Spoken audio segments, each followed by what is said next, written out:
By 2006, it had been years since the Coreys had appeared together on screen. Then that fall, A&E announced that the pair would be reunited in a new reality series entitled, appropriately enough, The Two Coreys. It is my ultimate pleasure and honor to introduce my oldest partner, my best friend, my brother, Corey Feldman and the Truth Movement. There's been a lot of different titles for what this brand of entertainment is. Real life programming, improvised comedy. You know, I've been engaged twice. Once to Nicole Eggert. I didn't even know. Once to Crick, okay? Once to Taryn. You know this. Taryn? Who's Taryn? I think the excitement is actually that moment of seeing the two of us reconnecting. I mean, it's been 10 years since we've actually done anything together on screen. I was born to act. I love it too much on set. You know, so to work with Corey and to get back in the saddle was just like throwing a bonus my way. Oh, it says. In the show, art imitates life, as Corey Haim checks in on childhood friend Corey Feldman and finds that he has found happiness as a husband and father. It's a guy who's got a wife and a guy who's still trying to figure out where his place is. So what becomes of it is, it's something everybody can relate to. I think with two guys who kind of grew up as famous kind of buddies, there's always this element of competitiveness. So I think Corey Haim's definitely looking to settle down and to find his Susie, his Mrs. Haim. You're the problem of my love life. We're ourselves. What you see is genuine. Every emotion that you see, the palette that we go through is genuine. That's the appeal.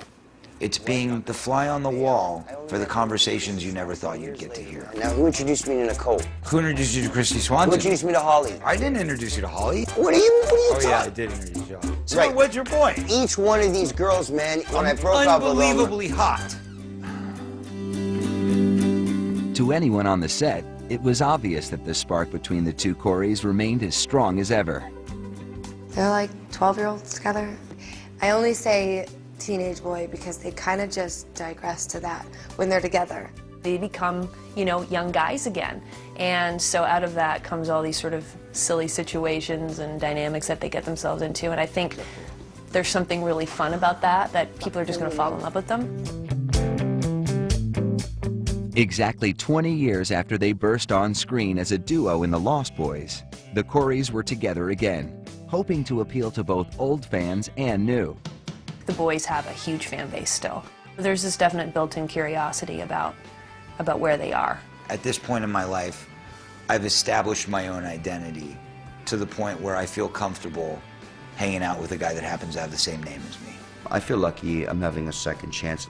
I couldn't wish or ask for a better partner than Corey. Now we gotta make it right. The show embodied the Coreys' new lease on life, and despite everything each has been through, neither has any regrets about the past. I believe that I had a very awful, tumultuous childhood for a reason. I believe that I became the scapegoat or, you know, the world's buffoon for a reason. And I'm now trying not only to instill those values into my own son, but to also continue opening eyes and broadening minds in all kinds of aspects. I've tried to come up with every logical explanation as to why I'm not dead. I'm still here. I'm not even going to question it. There's got to be a reason I'm here still. Corey Haim is now healthy, happy, and sober, taking the days as they come and glad to have the love of family and friends. I just take things slower and I have a different way of going to bed now and waking up. This is a much stronger, healthier, determined Corey than the Corey that I knew 15 years ago. He's got a much more focused, determined attitude and lifestyle. He's been clean for a while. He's doing very well. I can't complain. My son is alive. With his health intact and his spirit recovered, Corey is ready for a return to Hollywood, confident that he has overcome the demons of his past. I think actually enough time's gone by that I would be okay to live there. I have good people who like watch my so to speak. To be able to see him, you know, behind a camera, professional, working hard, making people laugh, those are the things that Corey's meant to do. Once we get a taste of the unique Corey Haim that's been marinating for years. I think that the world's in for a big surprise.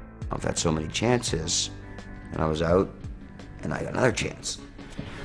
I'm not screwing this one up. Whatever happens in the future, the two Coreys will be linked forever, and both hope that their best work is yet to come. I see another chapter for Corey and myself. I don't think we've even begun to tap the Richter at all yet. No matter how hard I try, he's never going to go away. And no matter how hard he tries, I'm never going to go away. We're joined together for life. Without one of us, the other cannot coexist. This is not the final chapter. It may be just the beginning. We're back!